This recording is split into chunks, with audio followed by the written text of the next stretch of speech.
Cheating doesn't always happen because love has died.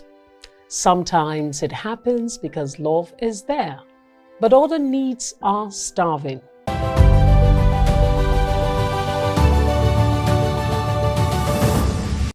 Why do people cheat even when they still love their partner?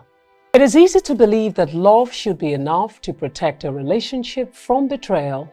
After all, if you truly care about someone, why would you ever risk hurting them? Why would you gamble something so precious for a temporary reckless connection?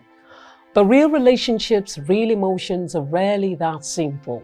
Love isn't a shield against mistakes. It isn't a guarantee against human weakness. And sometimes, people who are still deeply in love make choices that seem completely odd with their feelings. Cheating doesn't always happen because love has died. Sometimes it happens because love is there, but other needs are starving. Needs for validation, needs for attention, for emotional connection or adventure, for feeling seen again in ways that routine and family have quietly eroded. It's not an excuse, it's not a justification, but as part of a deeper, harder truth that people can love who they have and still crave something they feel they lost. But sometimes even inside the relationship itself. Well, today we're going to look beneath the surface. We are confronting the uncomfortable space where love exists but betrayal still happens. We're talking about why good people in good relationships sometimes make devastating decisions, and what these devastating decisions reveal about the hidden fractures we're too afraid to name. Now, this isn't about condoning, it's about understanding. And sometimes, understanding is the very first step towards real healing. Whether you stay, whether you go, or whether you're still figuring things out. The emotional gaps that love doesn't always feel. Love is powerful, but it is not all powerful.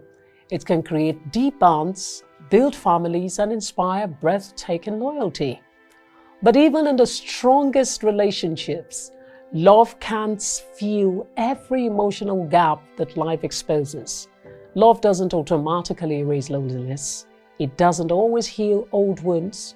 It doesn't guarantee that your partner sees every part of you the way you need to be seen.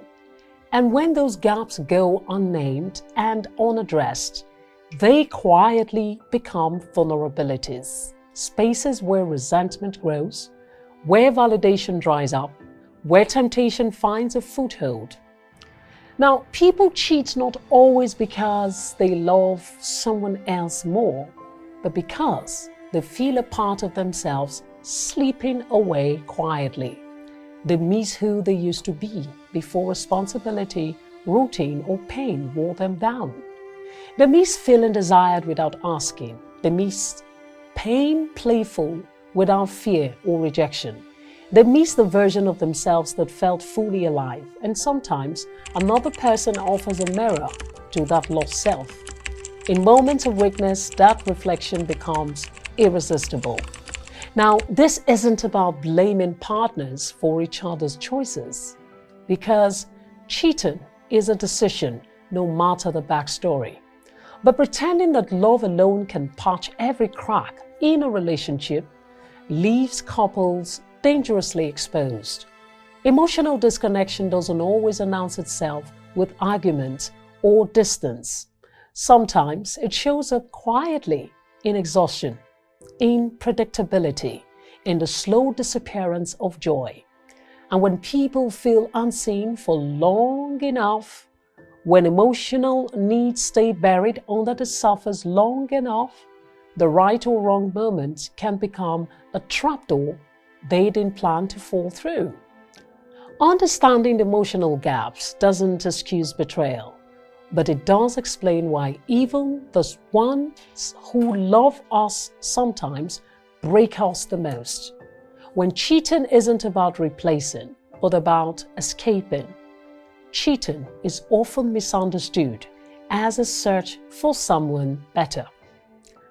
A quest for a more exciting, more attractive, or more fulfilling partnership. But in many cases, it's not about replacing the person they love. It's about escaping the uncomfortable emotions they no longer know how to name or fix. It's about running from boredom, from shame, from the weight of unmet needs, or the ache of feeling invincible inside the very relationship they treasure. When someone cheats while still loving their partner, it's really because they want to lose what they have. It's because they don't know how to stay fully present in what they have without confronting the parts of themselves that feel unsatisfied, unworthy, or unseen. So cheating becomes a shortcut to feeling desired again, a momentary detour from resentment, from routine, from the fear that nothing will ever change if they just keep enduring silently. In those moments, however, the affair isn't about connection with the new person. It's about disconnection from the parts of their life that feel heavy, stagnant, or painful. It's a form of self-medication, reckless, destructive, and deeply selfish, but rooted not just in lust, but in emotional avoidance. So most people don't cheat because they stop loving their partner. They cheat because they stop loving who they've become inside the relationship. And instead of fighting for the lost version of themselves or fighting for the relationship, they choose escape over confrontation. It is easier in the short term, but the long-term damage is often devastating because when you cheat to escape yourself, you don't just lose your partner's trust, you lose the chance to repair the parts of you that needed healing the most. The myth that love alone prevents betrayal, one of the most dangerous myths about relationship, is the belief that love, and that's real love, is enough to safeguard against betrayal. That if two people care deeply enough, want each other badly enough, hold on tightly enough, infidelity would simply never happen.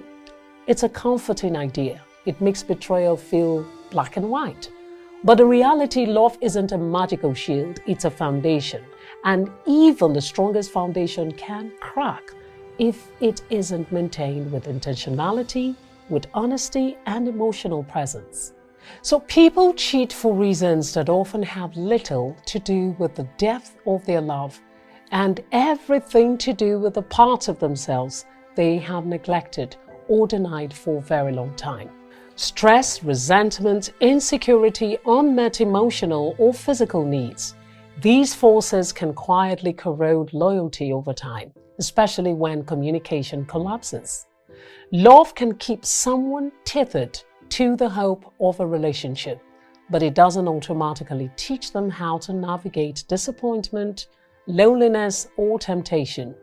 Now, the truth is that love must be partnered with vigilance, with self-awareness, with hard conversations about needs that aren't being met before those needs turn into vulnerabilities someone else is willing to exploit. Without that work, even people who genuinely adore each other can find themselves lost in decisions they never thought they would make. Believing that love alone prevents cheating sets couples up for blindside heartbreak. It breeds complacency. It discourages the daily work of choosing each other, not just in the easy moments, but in the exhausting ones. Because love is the beginning, but loyalty, growth, honesty, and resilience, those are things that keep love standing when life, fear, and human weaknesses or human weakness come crashing against it. Why some affairs happen during happy times too? Let's pause here for a moment. Have you ever known someone, or maybe it was you, who cheated, even though they described their relationship as good, happy, or solid? Have you ever wondered how it's possible for someone to feel grateful for their partner and still betray them? Share your thoughts in the comments below. Because your story, your insight could be the breakthrough someone desperately needs to hear. And while you're here, don't forget to like this video. You could subscribe to the channel and follow us across all social media platforms, because these conversations, the hard, uncomfortable, necessary ones, are where real relationship growth begins. I am Faith. Bye for now.